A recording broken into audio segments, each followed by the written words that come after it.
Your voice, your opinion, your community. Fact TV, free speech protected.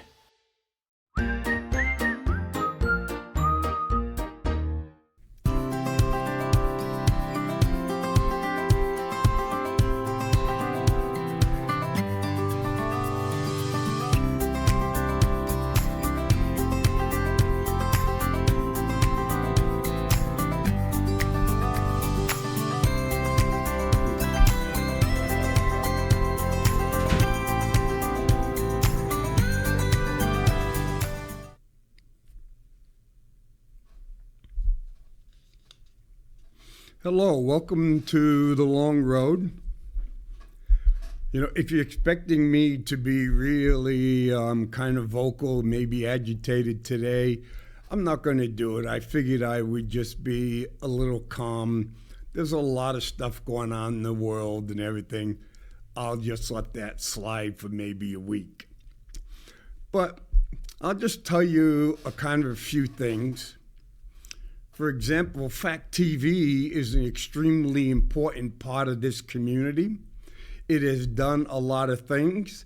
For example, it's going out to local towns and help make sure their meetings are recorded.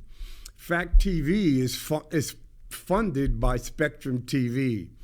Everybody who does Spectrum, if you look at your bill, that you'll see a little franchise fee. That franchise fee is paid to the city of Keene, and then the city of Keene then gives Fact TV a portion. But as the franchise amount is going up, the amount that is giving to public access TV isn't there. It hasn't increased. In fact, it decreased. Unlike a lot of other communities where their public service TV station may be part of the municipality, Fact TV isn't. And the city of Keene takes a lot of the franchise fees to update this council meeting and things like that to help get the council meetings and other committee meetings out to the community. But if you feel like donating money and stuff, and I think you'd get a good return, I would get in contact with Fact TV and see how you can donate or you can help so they can deliver this important service to the local communities. And they're on Facebook and other ones, so it isn't just the local communities that get to see what's going on. And there's a number of things with Fact TV. Allows a lot of people to give presentations, to provide information to different types of people with different needs, interests, and stuff.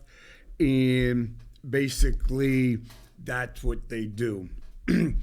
The second part, I just want to remind people, I go out, I try to uncover as many facts as I possibly can. I read books from the Library of Congress. I do a whole bunch of other things, but I don't watch the established media, or if I do find something from them, I go and look. And I tried to look at what is their main objective. And in most time, the main objective is to make money. And so it doesn't matter if it's Fox, CNN, CBS. They tilt it to get you to go in a certain way. Some places say, don't worry about it. We'll ask the question for you.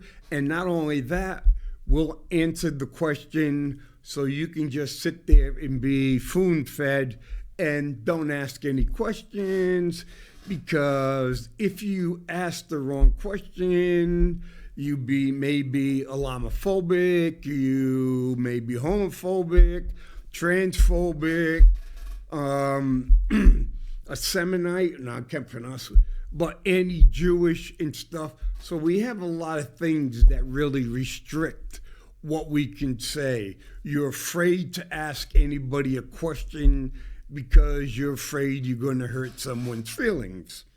Like Massachusetts, the governor is going to sign a law. There will be no mothers and fathers in Massachusetts. It will be the woman. Nope, you can't use the woman. It would be the person that bore the baby. Hey, that's how far it is going. Just because we have a small amount of people, they have money, they're vocal, that's the way it goes. So basically, my thing is, I want you to second guess everything I say. I want you to go and say, hey, I don't think what that jerk just said is correct. Go out and prove me wrong. And even if you can't prove me wrong, look at the extra information that you're going to get. And finally, I support Abraham Lincoln's theory. Abraham Lincoln says, spend 80% of your time trying to prove the other person right. So if someone goes and says some wacko comment, don't tell them it's wrong. Spend a bunch of time trying to prove they're right. You know why? Because if you can't prove them right, you will have a lot of factual information to defend yourself from these idiotic comments. So that's what you should be doing.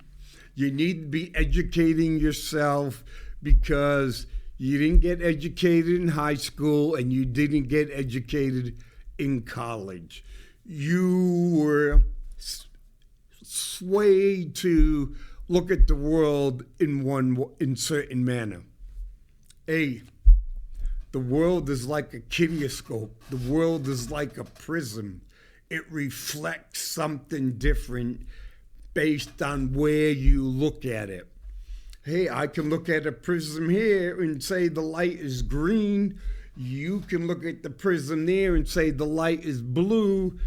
I can look over there and say the light is red. You know what? We're all correct. Okay? But what we do today, we'll tell, if I see the blue, I go and tell the other two people they're wrong. It's same thing with the other two people goes on.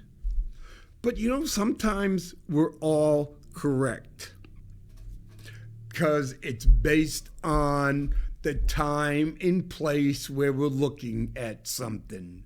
So just because what you see is correct based on time and location and information doesn't mean the other person is wrong. Okay? Now that I will get off my soapbox, we're going to bring this down to the city of Keene and what is Keene's future? Well, I've been on the school board 7 terms. I've been on the city council. This is my 5th term. And I spent 6 terms up in the State House. I ran for mayor. I lost by a little bit more than 200 votes to an incumbent. I ran for state senator, and I got shellacked. Okay, but I stay involved in Keene. I look in Keene, and you know, you may not like what I see. You may not like what I say. But one of the things that I learned as a plans and operations officer in the Marine Corps, a lot of people do not want to hear the truth. They don't want to realize how much work may go into it. They may want to protect their status. And it's usually a small group that does that. And because the vast majority of people don't vote, that's what happens. For example, the last time I got elected to the city council, I ran as a write-in candidate. I got enough votes, like 15 votes to get on the ballot, and then I won with 101 votes. Over 3,000 voters, 101 votes, I won. And a lot of other people may win with only 200-300 votes. The one at large may win with 600-700, get elected on 600-700 votes. And most of the people, the vast majority of the people that run for the school board, run for city council, run for the state house, have their own personal agendas.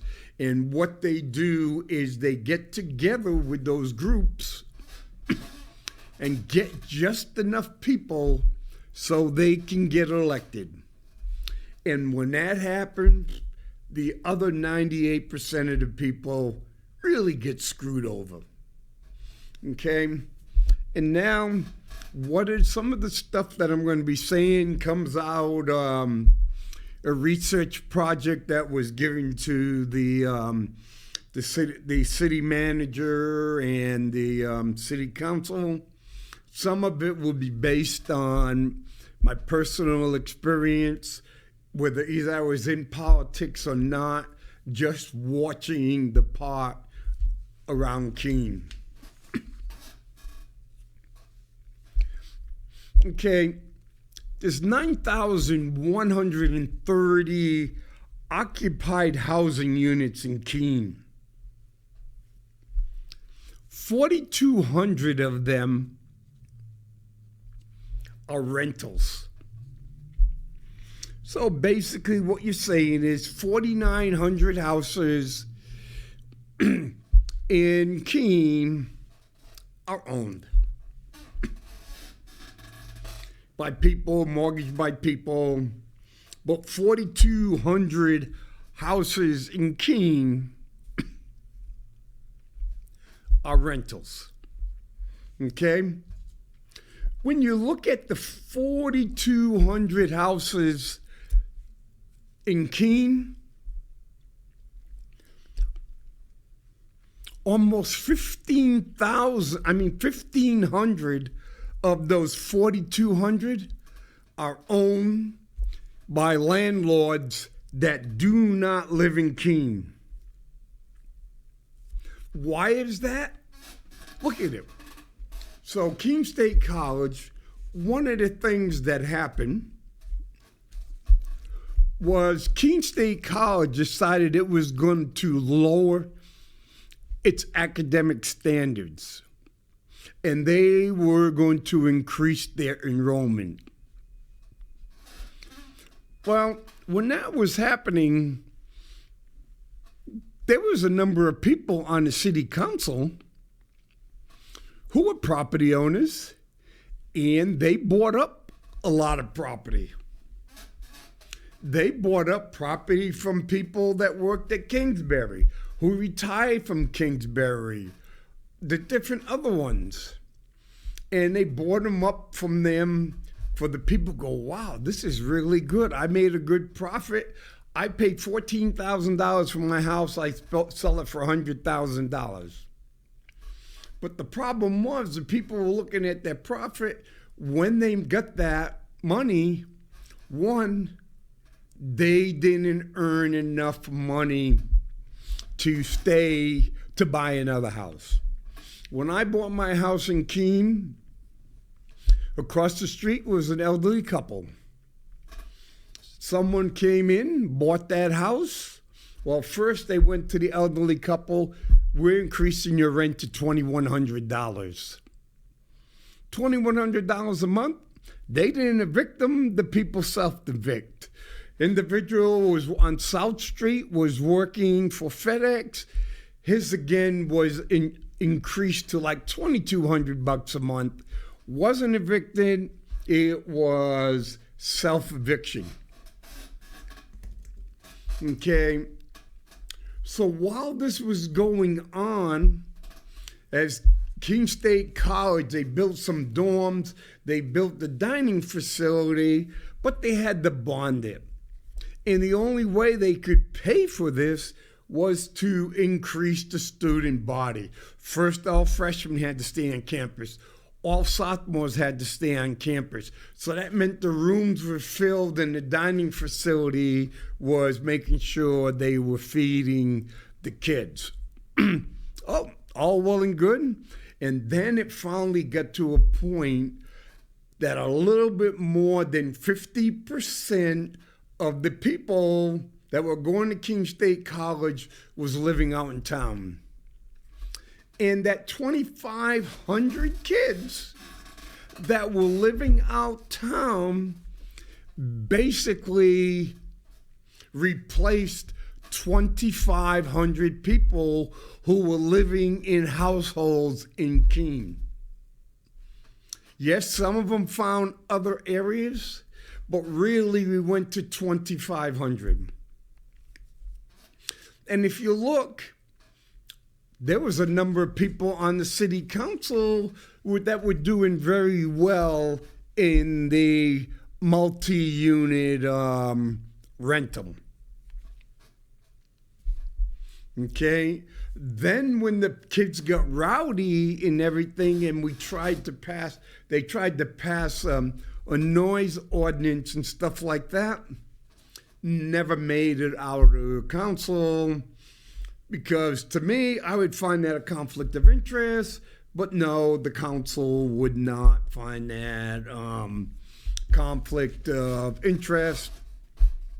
Then when we went, so what about the code enforcement? The code enforcement was also non-existent, as these landlords, some of them were slum landlords, were buying these houses, either kicking out people, not renewing their lease, or causing the people self-evict, were packing these kids in there. So now I have 4 kids paying $650 a month, $2,500 a month. That's $30,000 a year. Okay, $30,000 a year.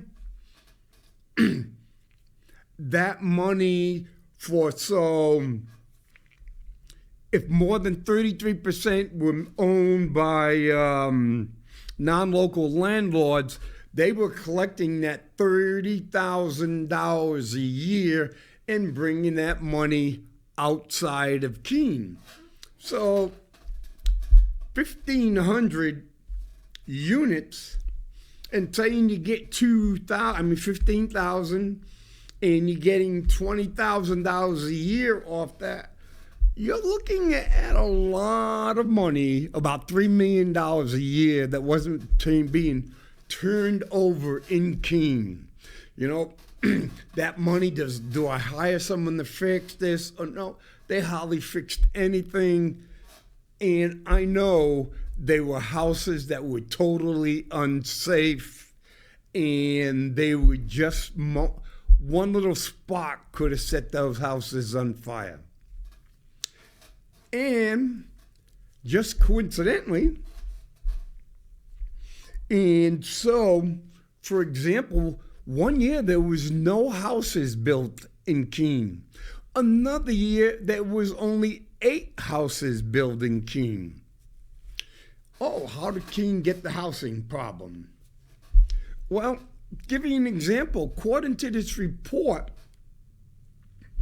in the last 25 years, the last 20 years, only about 500 houses have been built. Not a year, but whatever, 500 houses. 2,500 houses Yeah, 2,500 houses a year. 2 new houses every month. Okay? Because we had people on the city council, we had mayors appointed people that had a conflict of interest. For example, you go to Myrtle Street, that used to be a catch basin apple orchard. Okay, the individual wanted to build 3 houses, so bingo, they build 2 houses, so they're not responsible for other expenses. Then they build the 3rd house facing Grove Street. Okay?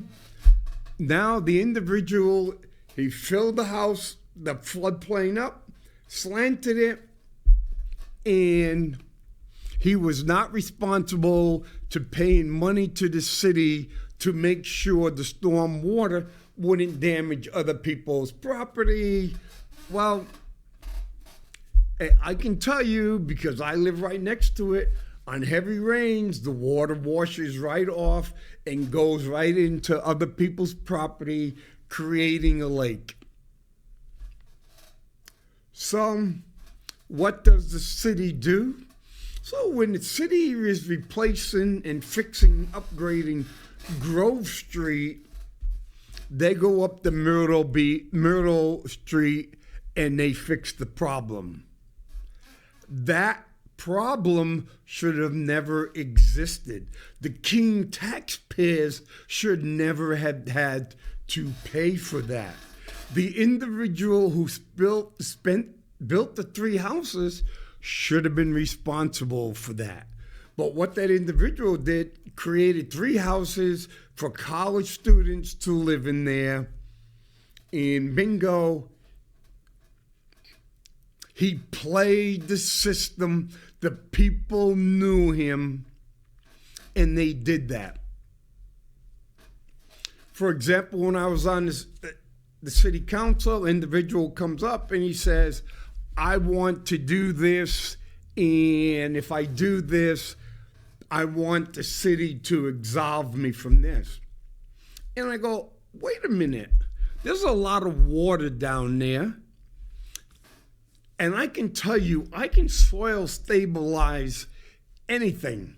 I can soil stabilize and land a C5 on it.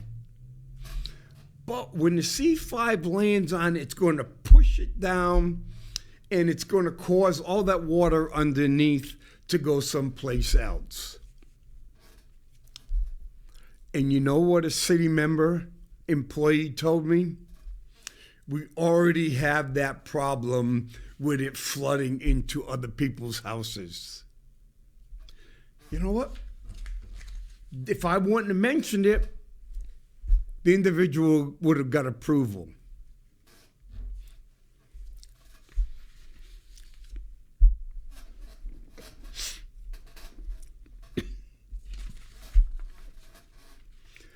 Yep. Only less than 8% of the houses in Keene have been built in 2000 or more.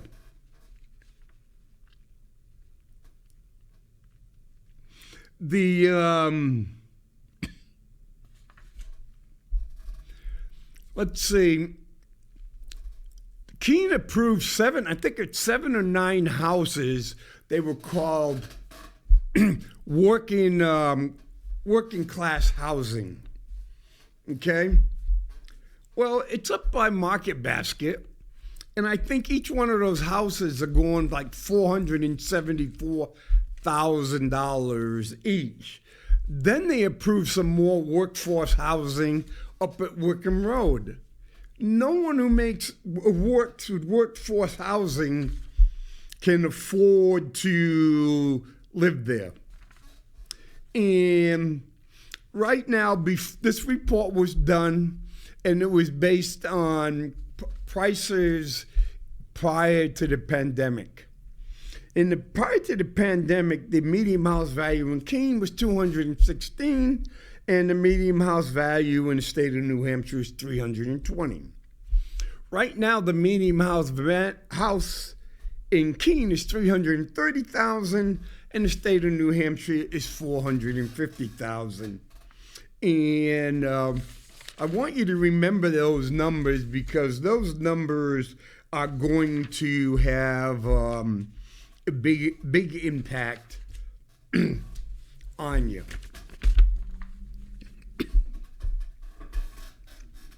Okay, Keene is the largest city in southwest New Hampshire, Cheshire County.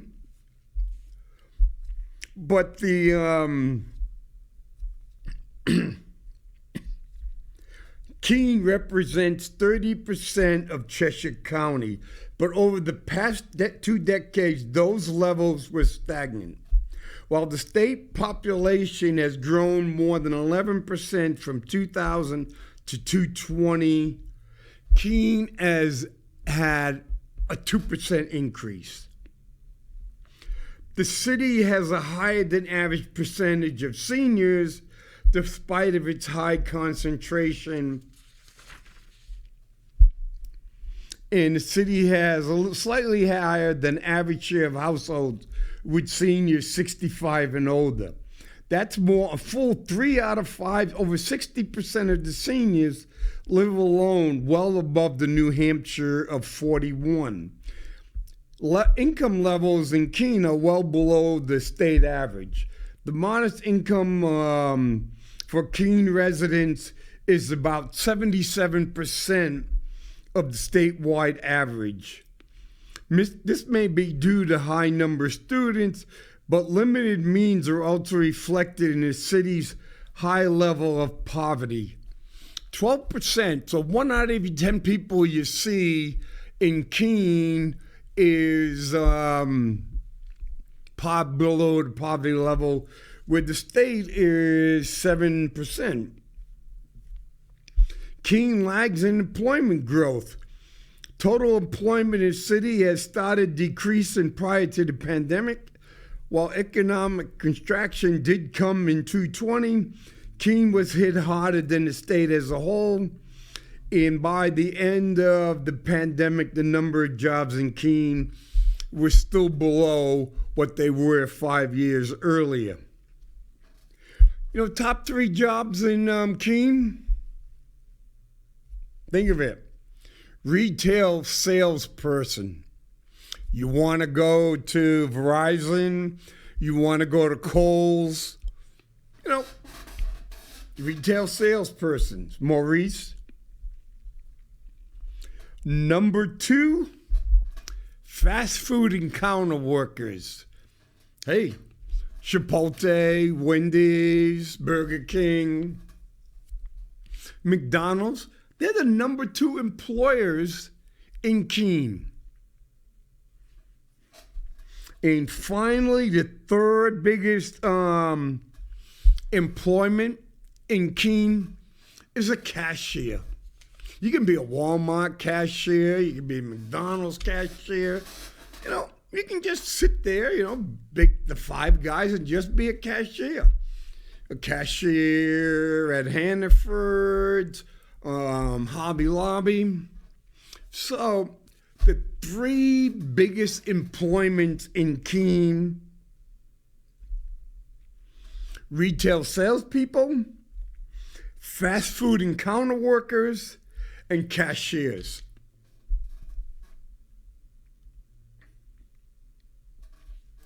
And you know what their median income per year is?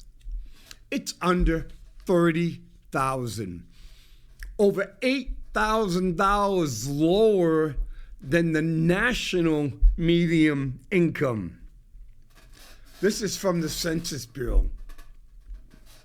So for some of these people, what they're earning around here, they're earning Mississippi, Alabama, Arkansas, Louisiana type wages. And it's low, so these companies don't have to pay for their health care and stuff. Okay, MIT has gone through all the different communities around the country. This is what MIT says.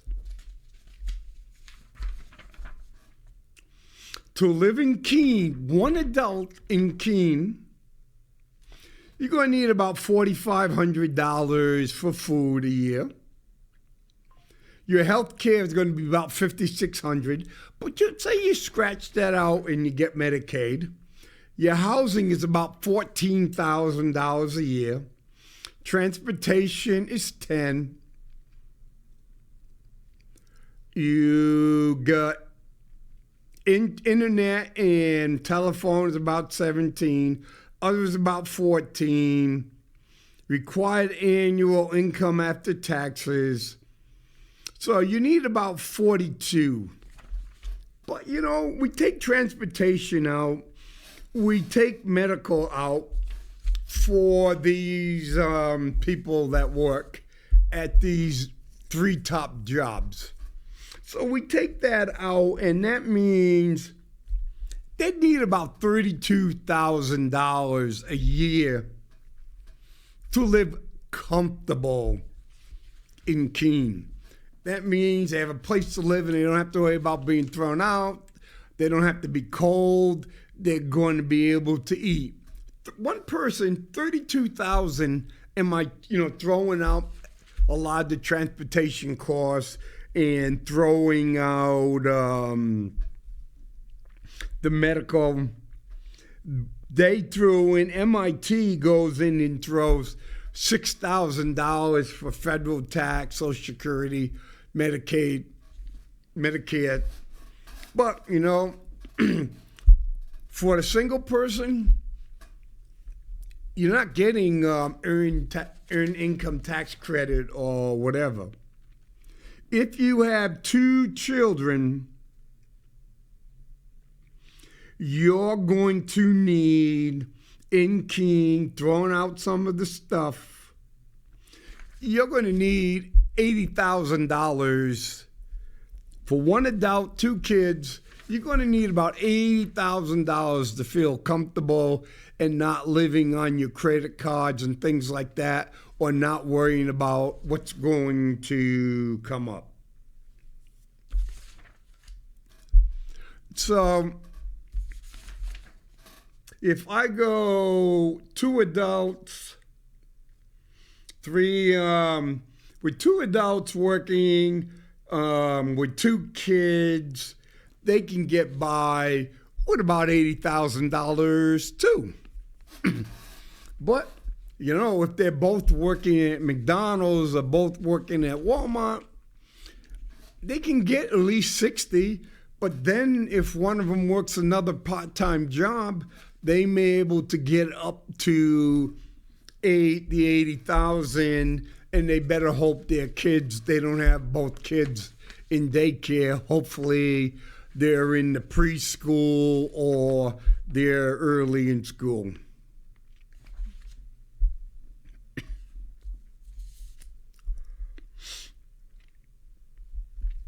Keene's limited growth from 20 to 22 fell short of the broader. Keene went up 2.1, Cheshire County went up 3.6. So over the 20 years, Cheshire County and Keene were, their growth rates were lower than the 11.5. So for the United States. So New Hampshire, growth had 11.5. At the same time, Keene had 2.1, Cheshire County 3.6, while the United States was 17.8. Well, here's what's going to, the projection is Keene's population is supposed to peak in 2030, and this reflects a 2.4 increase over the 10-year time frame at 2020. Well, at this rate, it's 2.1, and it's well shy of the state. The New Hampshire is expected 7.0 over the next 10 years, but they're already growing at 11.6.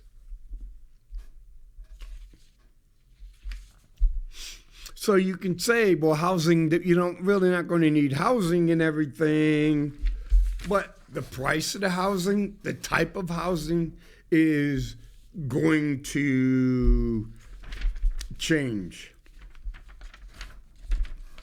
And why is it going to change? Let's look on the east side of Keene. We have a number of really, really crappy houses. Houses that I wouldn't want any of my children to live in, none of my grandchildren to live in. There are houses that should be upgraded. But the landlords know, hey, I know the code system. If I don't make any upgrades, I don't have to bring it up to today's codes. Go, what? Why would? No, my job is to extract as much money as possible out of these people, out of this. So, hey, if I make $30,000, say I bought the house for $20,000, and I make $30,000 a year. So after 10 years, it's I've got $300,000. I've depreciated maybe most of the house.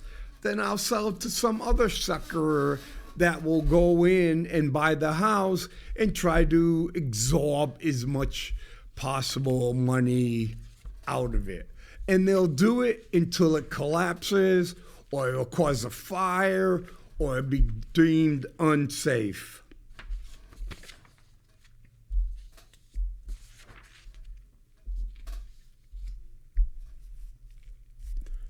Okay, as of July 2024, that's last month, the median list price of a home in Keene, New Hampshire is now $354,500. The median price per square foot is $2,007. This is a 9.1 increase from the previous month. According to Zillow, the average home value in Keene is $330,336, which is a 6.7% increase from the previous year. I would go with Zillow because Zillow is more trustworthy and everything. There's only 44 houses that are for sale, listed for sale in Keene. Rental rates in Keene have also been increasing, with an average increase of nearly 22.5% in the last 5 years. But from COVID to now, the average rent has gone up 22%. Over. As of July 2024, Zillow lists the price range of all property types in Keene are between $825 to $4,200. Would you pay $4,200 for an apartment? You can in Keene. Would you pay $825 for an apartment? It's probably going to be really small, a crap hole, and not maybe in the nicest neighborhood. You may have, I'll be blunt, you may have some crackheads, smokers and stuff going around, because you can go around Keene and you know where the action is. It's kind of like here. We don't have as many homeless as people say we do. We don't have as much drug problem as we do. If 12% of the people in Keene are in poverty, that means a bunch of those 12% are not living in a house. Oh no! So if 12%, so we go 10%, so 2,300 people in Keene are living at poverty level, and we only have 100 people homeless. That's a lot of unhoused, insecure housing, how you want to politically put it. 57 Winchester Street. There's the one bedroom for $850. One bedroom, Winchester Street. That's down by the pub and stuff like that, where those houses were built for college students. So, and some of the ones that don't like to share. But with one bedroom, I'll take it, and then what I'll do is I'll sneak someone in. Hey, boyfriend, girlfriend, another friend, and we'll split the difference to get it down to about $425. Princeton at Mill Pond, 1 and 2 bedrooms. Okay? $1,625 to $1,850. So let's see, $1,625. So that means to live in one bedroom in Princeton, you need $20,000. Just to live in there, not feeding, not your utilities, not transportation, buying clothes, or nothing that. That's $20,000.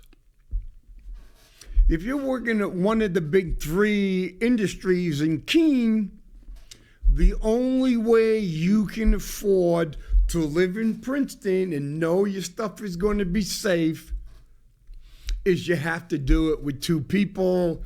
So, you know, if 2 people, you're getting no kids, you're getting $60,000 between you. So you can say, well, that's 1/3 of my rent. I mean, 1/3 of my income will go right to that. But you're forgetting, so you round it up to 8%, you make $60,000 between you.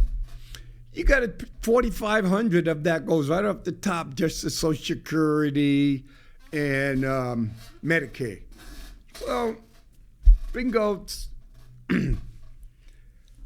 Now, if you want to be really top of the line, you can go to Colony Mill. 1 studio apartment, $1,765.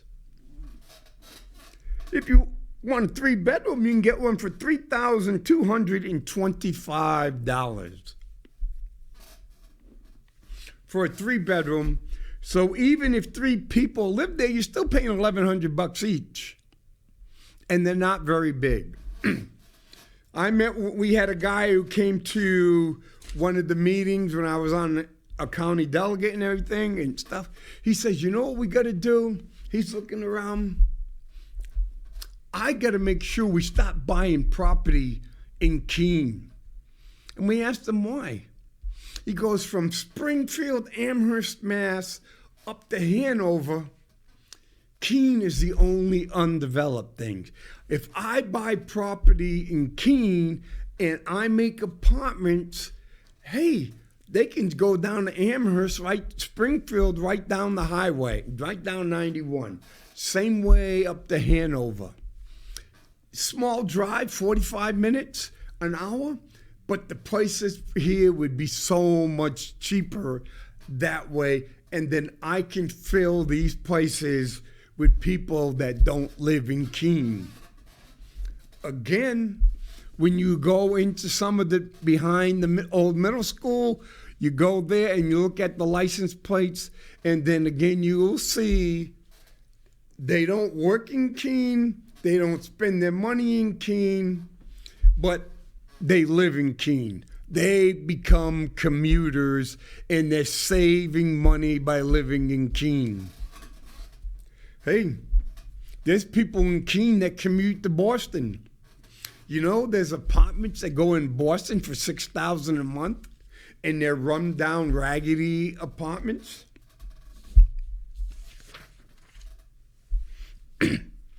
So, you remember when I told, here's a little trick.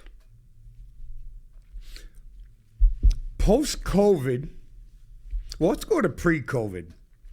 Pre-COVID, the tax rate was $37.60 per thousand. Okay? And that was at 95% evaluation. Okay? So that meant your $216,000 house, that was the pre-COVID medium house. So that means your taxes were $7,995 a month. I mean a year, so you paid $667 a month. If you brought it up to 100% evaluation, that means your house was worth $227,000, so your taxes went up $8,400 for the year, $700 a month. Post-COVID, right now, we had a brief when we were doing the budget. I'm on the finance committee. You know, our house is only evaluated at 72% in Keene. So right now, our tax rate in Keene is $31.89. And you go, wow, the city of Keene, the school board, county are doing really good because my tax rate dropped $6 per thousand. Well, the median price in Keene right now is $330,000. So under the current tax rate of $31.89, your taxes will be almost $10,500, or over $850 a month. But every 5 years, you're required to reevaluate all the property in Keene, everywhere in the state. So we decided, nope, we didn't want to do it this year. So it'll be done next year. Okay, so if my house is valuated right now, taxed $330,000, okay, and then we bring it up to 100% that it's going to have to be, that means my house will go from $330K to $442K. So which means my taxes would go up $3,000, or almost I would have to pay almost $1,100 a month. How did this happen? From now to COVID, jobs have not come back to Keene. Why haven't they come back to Keene? Our tax rate is too high. Why didn't they have come back to Keene? Because we have leadership in Keene who wants to put stuff in conservation, take it off the tax rolls, saying, nope, you can't do this, you can't do this, you can't do this. We do not have youth in the county government. We do not have youth in the city government. And we have people even older than I am who like the way it was 2-3 generations ago. Okay? I've had my kids, I had my grandkids, and I have great-grandkids. I was born in the 50s, but I'm 4 generations old. We still have people here who were born in the 30s and 40s who don't want the area to change. That's why we're not growing. That's why we didn't grow in the 80s and the 90s.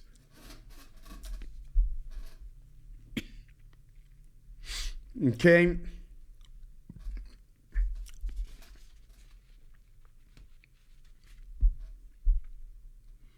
And,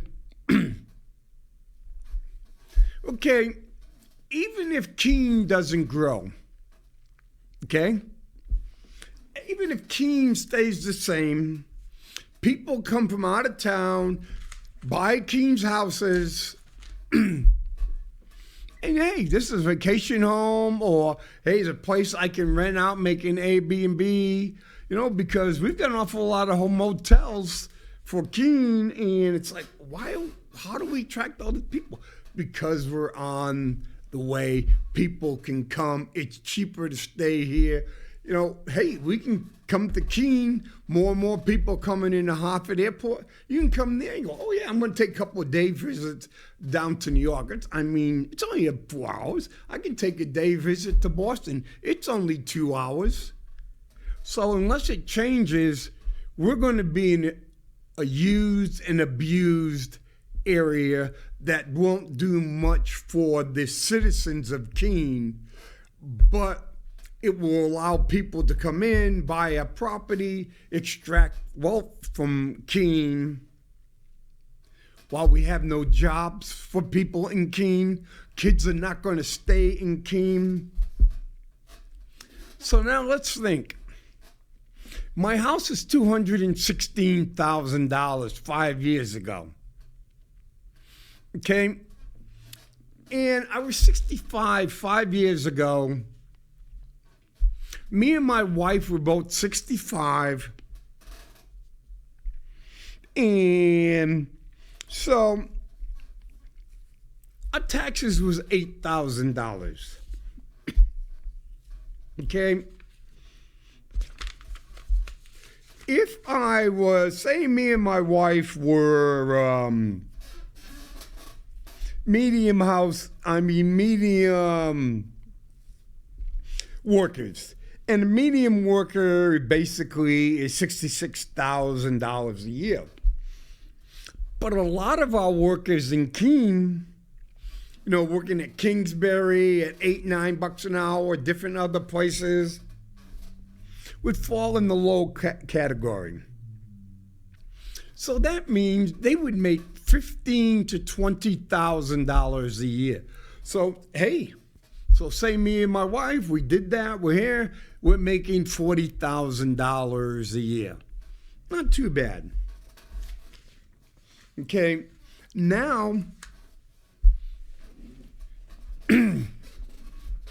my $216,000 house, it's being reevaluated, and it's now $330,000.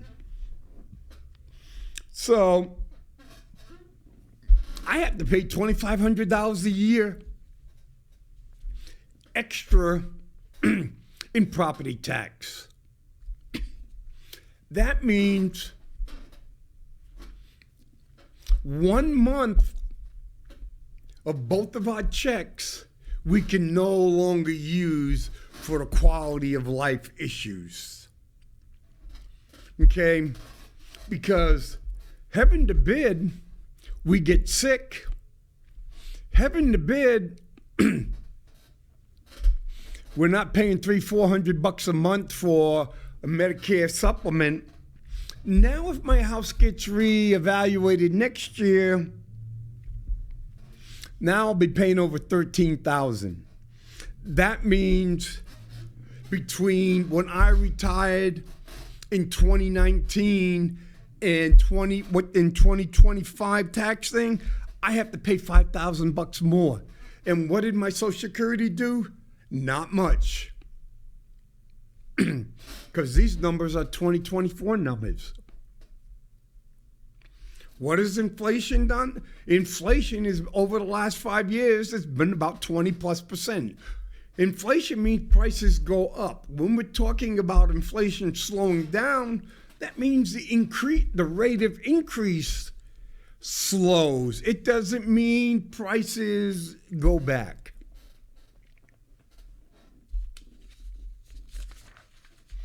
Okay, this is the part that gets me. I've noticed more and more people are doing reverse mortgages just to stay in their home. I work with veterans who have done reverse mortgages, and I go, holy crap, this is not a really great idea. This is a very risky idea. If the people lose their property, where do they go? If they're forced to sell their property, where do they go? What happens? They work all their life, they get it. One has to go into the nursing home. Do they sell a property to pay for it? They got to get rid of assets to so they can get on Medicaid. Well, yeah, I can live in my house. Medicaid will put a lien on it. And, hey, when I die or sell the house, they'll take the money. Or even worse, I may have a son, a daughter, or both, who just can't wait for me to die to get their inheritance out of my house. So right now, I am really concerned, and I don't think the people around here have really thought about how endangered the senior population is in Keene and the surrounding areas. We can find a lot of homeless seniors in the future, and that is wrong.